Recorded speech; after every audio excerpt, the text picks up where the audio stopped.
জিনা করা গুনাহ যদি বিসমিল্লাহ বলে করা হয় হালাল হয়ে যাবে, হালাল হয়ে যাবে।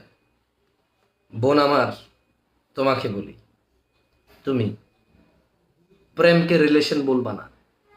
এই পৃথিবীর কোনো ইসলামিক সমাজে প্রেম কোনো সম্পর্কের মধ্যে পড়ে না। সো তুমি তোমার ভুল স্বীকার করো, it will be enough for you. এটা তোমার জন্য যথেষ্ট হবে ইনশাআল্লাহ। তুমি শুধু ভুল স্বীকার করো রবের কাছে। এবার আসো ওই ছেলের সাথে তোমার মাখামাখি, পিঠাপিঠি, ঘোরা ফেরা, থাকা, চলে যাওয়া একদিকে, হোয়াট এভার যাই হয়েছে, ভুলে যাও ওকে, ওর সাথে হওয়া কর্মকাণ্ডকে। ওর সাথে আর মনে রাখার দরকার নেই, আল্লাহর সাথে মনে রাখো যে আল্লাহ তুমি যেন আমার অপরাধ, আমাকে তুমি ক্ষমা করো। বোন, তোমাকে আমি বলি তাওবা কি জিনিস। তাওবা অর্থ ফিরে আসা। তাওবা অর্থ কি আমার সাথে বলো বোন। তুমি তুমি লজ্জা পেও না, তোমাকে আমি কিছু শিক্ষা দিচ্ছি ইনশাআল্লাহ। তুমি যদি আমার এই কথাকে পরিপূর্ণভাবে বুঝো, যদি আমার থেকে না বুঝো অন্য কারো থেকে বুঝে নাও, ওয়াল্লাহি TABH তাওবাহ, তুমি যদি এই 5 অক্ষর বুঝতে পারো ইংরেজিতে, বাংলাতে তয়কাত্তা ও বয়কারবা, এই 3 অক্ষর যদি তুমি বুঝতে পারো, তুমি সব বিষয় থেকে নাজাত পাওয়া। তোমাকে কি আমি একটু বলবো তওবা কি জিনিস? তওবা হচ্ছে রিটার্ন, ফিরে আসা। তুমি বলছো যে আমি তওবা করেছি, আমি আগে অনেক অন্যায় কাজ করতাম, অনেক অশ্লীলের সাথে জড়িত ছিলাম, আমি তওবা করেছি কিন্তু আমি ছেলেকে ভুলতে পারতেছি না, বা ছেলে আমার পিছা ছাড়তেছে না, আমাকে মেসেজ দেয়, আমি রিপ্লাই করি, ওর সাথে 5 বছরের সম্পর্ক ছিল, এখন যদি রিপ্লাই না করি ওর মন খারাপ হয়ে যাবে, মন ভাঙা মসজিদ ভাঙার সমান আমার এত বড় অন্যায় হবে। তুমি এরকম কেন মনে করো? মন ভাঙা মসজিদ ভাঙা সমান, মানে প্রেম করে মন ভাঙা না। আর এইগুলো এসব কথা হাদিসের কথা না। তোমাকে আমি একটা জিনিস শিখাই দেই, তাওবা মানে ফিরে আসা। তুমি মদ খাচ্ছ, 1 লিটার 1000 টাকা দিয়ে নিছো, 750 টাকার খাইছো, বুঝতে পারছো যে এটা খেলে 40 দিন তোমার সলাৎ কবুল হবে না।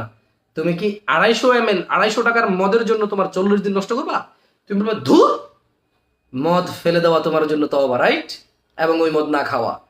তুমি এই ছেলের পাল্লায় পড়ে গেছো, অথবা তুমি এই ছেলের পাল্লায় পড়ো নাই, ছেলে খুব ভালো, ওরে বাপ রে বাপ, 5 ওয়াক্ত নামাজি, পাঞ্জাবি, দাড়ি টুপি, বংশ তো সেই পয়সাওয়ালা মানুষ, নম্র ভদ্র, বাপ দাদা 14 খানদান মিলে এমন ছেলে জোগাড় করতে পারবে না, ঠিক না? বাদ, দরকার নাই। তওবা হচ্ছে ওইটা যেটা ফিরে আসাকে বলে। তো তুমি প্রেম করেছো, প্রেম করা হারাম, তাহলে তুমি যদি তওবা করো তাহলে প্রেম থেকে ফিরে আসতে হবে। তাহলে প্রেম থেকে ফিরে আসার জন্য তোমার কি করতে হবে? প্রেম বাদ দিতে হবে, প্রেমিক বাদ দিতে হবে, প্রেমিকের স্মৃতি বাদ দিতে হবে, প্রেমিকের মোবাইল বাদ দিতে হবে, নাম্বার বাদ দিতে হবে, ওর টেনশন বাদ দিতে হবে, ওর চিন্তা বাদ দিতে হবে, ওর সাথে কি হয়েছে বাদ দিতে হবে, ওর সাথে কি হতে পারে বাদ দিতে হবে, ওর সাথে আশা বাদ দিতে হবে, কামনা বাদ দিতে হবে, ভুলেই যেতে হবে ওকে। ওকে বলতে কাকে? ওকে ওর মতো আরো যারা আছে, যারা প্রেমিক হওয়ার যোগ্যতা রাখে। বুঝে আসছে না? আসে নাই? অ্যাজ ইট ইজ ছেলেদের ক্ষেত্রেও, অ্যাজ ইট ইজ ছেলেদের ক্ষেত্রেও এক চুলো এদিক সেদিক নাই।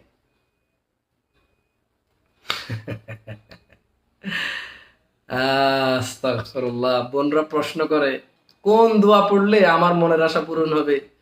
আমি আগে হিজাব করতাম না, এখন হিজাব করি। আগে প্রেমিকের সাথে ঘুরতে যেতাম, এখন ঘুরতে যাই না। জাস্ট মেসেজ করি ওকে, কোন এমন দোয়া পড়লে ওকে আমি পেয়ে যাবো? কেন তোমার ওই কেন লাগবে? আল্লাহ বলছে ও বাদ। আরে এটা কোনো আস্তাগফিরুল্লাহ। কেমনে বুঝাই তোমাকে? কেমনে বুঝে? কেমনে বুঝে বল? কেমনে বুঝে বল? কিভাবে বুঝালে তুমি বুঝবা বলো? বোন আমার, কিভাবে বুঝালে বুঝবা তুমি? তওবা মানে ফিরে আসা। ফিরে আসা মানে কই থেকে ফিরে আসা? তুমি ওখানে আর নাই ভাই। তওবা মানে কি বুঝছো? ফিরে আসা। ফিরে আসা মানে কি বুঝছো? তুমি আর এখানে নাই। দাঁড়াও, তোমাকে তওবা নিয়ে একটু শোনাই। আল্লাহে, বই পুস্তক পড়ো, বই পুস্তক পড়ো, রিয়াজুস সালিহিনটা পড়ো। আউযু বিল্লাহি মিনাশ শাইতানির রাজিম। তওবা নিয়ে কোরআনুল কারীমের ছোট ছোট কিছু আয়াত তোমাকে পড়ে শোনাই, তওবা মানে তোমাকে বুঝাই। আল্লাহ সুবহানাহু ওয়া তাআলা বলছেন যে আউযু বিল্লাহি মিনাশ শাইতানির রাজিম। وتوبوا إلى الله جميعا أيها المؤمنون لعلكم تفلحون। হে ইমানদারগণ, তোমরা সবাই সবাই আল্লাহর কাছে ফিরে আসো, যাতে তোমরা সফল কাম হও। قال تعالى استغفروا ربكم ثم توبوا إليه। তোমরা তোমাদের প্রভুর কাছে ক্ষমা প্রার্থনা করো আর ফিরে আসো। وقال تعالى يا أيها الذين آمنوا توبوا إلى الله توبة نصوحا। হে ইমানদারগণ, তোমরা আল্লাহর কাছে ফিরে আসো, একনিষ্ঠভাবে ফিরে আসো। বুঝলেন না কথা?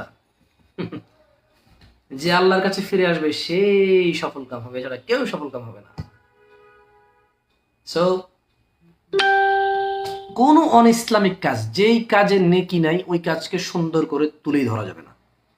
যেই কাজে গুনাহ আছে ওই কাজ ছোটই না।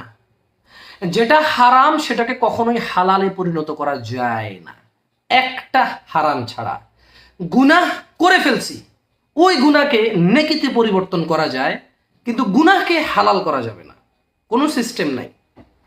বোন, তুমি কি আমার পয়েন্ট বুঝতে পারছো? ছোট ভাই, তুমি কি পয়েন্ট বুঝতে পারছো আমার? ইসলামে হারাম, তুমি এটাকে কোনোদিনও হালালে পরিণত করতে পারবা না। বাট গুনাহ হয়ে গেছে, করে ফেলছো, তুমি এটাকে নেকিতে পরিবর্তন করতে পারবা যখন তুমি তোমার গুনাহ থেকে একনিষ্ঠভাবে ফিরে আসবা, আর কখনোই গুনাহ করবে না, আল্লাহর কাছে অনুতপ্ত হবা। আল্লাহ তোমার গুনাহকে নেকিতে পরিবর্তন করে দেবেন, সুবহানাল্লাহ। বাট তুমি কখনোই গুনাহকে জায়েজ করতে পারবা না, তুমি কখনোই গুনাহকে জায়েজ করতে পারবা না, অসম্ভব তোমার জন্য। তুমি আমার কাছে এরকম ফতোয়া চাইও না, আমি তোমাকে দিতে পারবো না এরকম ফতোয়া।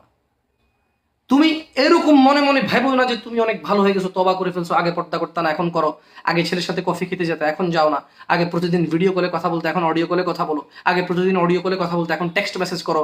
বাট তুমি তাকেই বিবাহ করবা, তার সাথে তুমি যোগাযোগ রাখছো, যোগাযোগ বিচ্ছিন্ন করো নাই, তুমি এখনো তওবা করো নাই। কারণ তওবা, ফিরে আসা, ওইটাকে বলে যে তুমি আর ওখানে নাই, তুমি যেখান থেকে চলে আসছো ওখানে তুমি আর নাই, এটাকে ফিরে আসা বলে। আল্লাহ আমাদেরকে বুঝার তৌফিক দান করুন।